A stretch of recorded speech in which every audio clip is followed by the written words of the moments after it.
Reporter Elly on the scene. The breach. Hotfix number 1. Info. Hey folks. As you might imagine, we spent the entire time today analyzing what's going on and addressing some concerns that came up with the breach update. Our goal initially was to get this hotfix out tonight still, but we've been working on quite a lot of things at the same time until now, and we'd like to still have our quality assurance team test the hotfix before we release it. So we'll release it tomorrow instead. That's okay. We can wait another day. Probably around 5 p.m. Central Standard Time. What time is this, chat, for me? Somebody, I'm gonna need a translation for this. I wanted to summarize some of the changes that we've made based on the data we're seeing. The goal here, as always... Hold up, chat. Who is that? Thank you, Mr. Joe, for the raid. Thank you, LeGrant. Thank you so much for the tier 3, 22 months. Thank you, guys. 9 p.m. Peely tomorrow. Okay. I wanted to summarize some of the changes that we've made based on the data we're seeing. We're doing... the goal here as always, is not to dumb down Wicked or appeal to one crowd or the other. Instead, we're doing what early access is for. We're carefully evaluating all data, and we're making changes based on actual telemetry to ensure that people get the experience we're after. So here goes. For now, we'll remove the interval we have on weapons and armor. What this means is that if any item had a base value of 10, there was a 30% chance that the item could drop from 7 to 10. We wanted to remove this for quite some time and instead introduce superior items at some point anyways. But given that people reported issues with weapon damage and armor, we decided that we're changing this now already. With that, any weapon and armor you find will be exactly what the designer intended it to be. Okay, that sounds like it. Yeah, like they said, they should have been here a long time ago. We also made adjustments to the gear score system, so there's going to be a higher chance that a really nice item drops for you every once in a while. Come on now. For Breach, we tried to do something smart that would encourage players to put armor into all equipment slots. But that's backfired since a lot of you apparently want to run around without pants.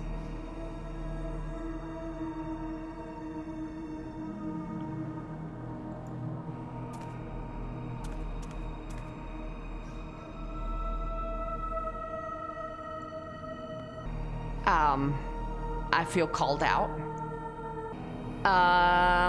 Fine then.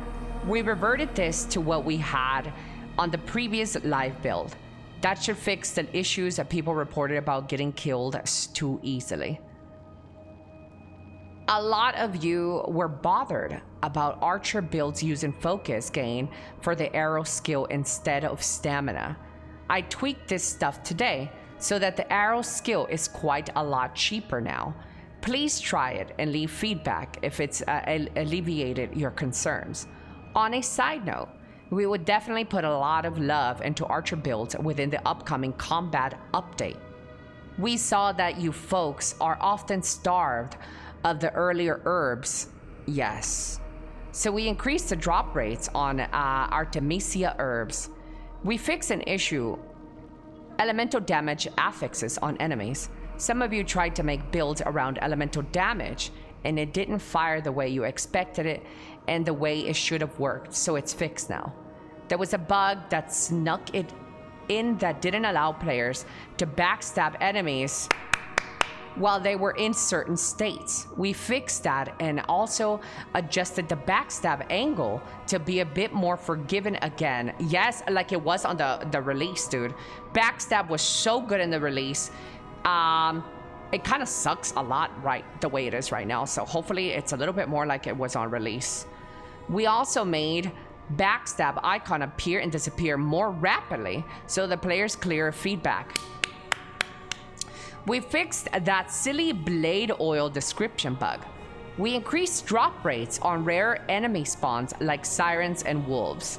We adjusted the parry window a bit.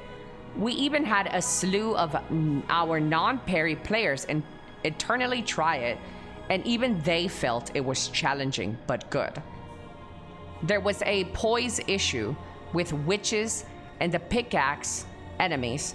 They'll now be instantly interruptible with any weapon, and as originally intended. We added some text on the main menu for now to clarify to everyone what's going on with their legacy saves. We fixed an issue where people couldn't exalt items anymore with items locked in their house chests. We removed the XP cap on higher level enemies.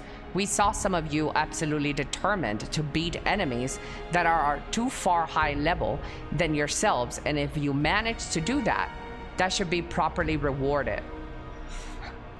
Can I get my EXP back then? Can I get my EXP? Please? For beating the higher EXP bosses? We had initially enemy level mistake in Nameless Pass that resulted in too high of a difficulty spike once you went from the pass to the quarry. Now enemies in the quarry will be level 12 instead of level 15 to allow for a smoother progression. Medium roll got a few extra iframes. Keep rolling, rolling, rolling. Oh, so I can change out of light armor again. They reverted the medium roll changes. So they made medium roll better. So that means I can play around with my armor again. We lowered the level increase in the later Urban Glades area a bit so the difficulty jump for Derek and the enemies in that zone isn't as abrupt. There was a bug that artificially increased the enemy levels after the Servant of God of Rats and Raiders quests were completed. We fixed that now. There was another bug that made the enemies in the prologue too tough to beat. They needed 11 hits or so, which wasn't intentional. Now they're fairly weak again, as they should be for the tutorial. Okay? Chat, I literally walked through those areas, okay? It would have been easier if I did that initially. But yeah, some of those big monsters took like 50 hits to kill in the beginning. We saw that a lot of you like Fallen Embers and what they can do for you. But you're using a system a lot and run out of embers a tad too quickly. Thus, we increased the drop rate of Fallen Embers accordingly. There was an issue with the drop rates of weapon and armor shards. That's now fixed. We decreased the drop rate of plagued items a bit since for Breach, they were balanced to be more advanced weapons for advanced players that like the challenge of making an entire build around them. Try to be creative with them. Don't immediately dismiss an item if you don't immediately like the negative enchantment that's on it. You might just be able to get something out of it. Wink. We also drastically increased the effects of conditional enhancements. If any enhancement requires you to perform a backstab, a parry, or has any other condition like that, the reward should be significant. So that's adjusted now. And that's just a few of the changes. That's quite a bit more being discussed, and we'll have more detailed patch notes for you tomorrow. And lastly, let me apologize that the Breach launch might not have went as smoothly as we all wanted it to be. No Rest for the Wicked is a enormously complex project, and we tried to squeeze as much new stuff as possible into it, which ultimately meant that some late stage testing that should have happened didn't happen anymore since we ran out of time. But we are very carefully listening to all feedback. We're constantly watching streams, we're looking at all social media channels, and we're fixing things as fast as humanly possible. We're listening, so please keep sending your feedback. And we'll promise we'll try to make the perfect ARPG experience for you and for everyone. Oh, chat! That's pretty nice of them. If there is any dev listening right now, I would like to point out something that I think is very, very, very important. There's a lot of cool graphics in the game, And oftentimes the game gets really dark, and it's on purpose. I know, because you put a torch inside a chest so you can navigate with that torch. It doesn't really work well if you have a two-handed weapon. If you put a torch, you can't really use this. You have to use another ichor. Ichors don't come that often in the beginning, so it's really hard to do something like that. And to swap around from your weapon, you actually have to unequip. You actually have to unequip your main weapon for that to work. For you to have illuminate your path. And it doesn't really work well either with other weapons. If these torches can always stay lit, it would be awesome if that was changed somehow. Because I've been avoiding doing some of those contents that they added in the game. I've been avoiding doing them because it's so hard to see in them. It's not really fun. It's kind of annoying. It takes the fun out of it. Yeah. Hey, you. I'm tired of being the hero around here. How about you be the hero for once? Hit the subscription button. Come on, do it. You know you wanna.